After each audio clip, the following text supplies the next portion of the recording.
இந்த நேரத்தில் கூட வி ஸ்டாண்ட் வித் விஜயின் ஒரு ஹேஷ்டேக் வந்து எப்படி உங்களால் போட முடியுது?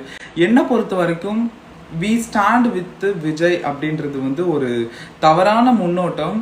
ஜஸ்டிஸ் ஃபார் கரூர் விக்டிம்ஸ்ன்ற ஒரு ஹேஷ்டேக் மட்டும்தான் அது கரெக்டான ஒரு இதாக இருக்கும். ஒருவேளை இது டிஎம்கேவே உள்ள பூந்து பண்ணியிருந்தா கூட அதுக்குண்டான பலனை வந்து டிஎம்கே அனுபவிச்சுட்டு போகிறாங்க. அதை எலெக்ஷனில் காட்டலாம்.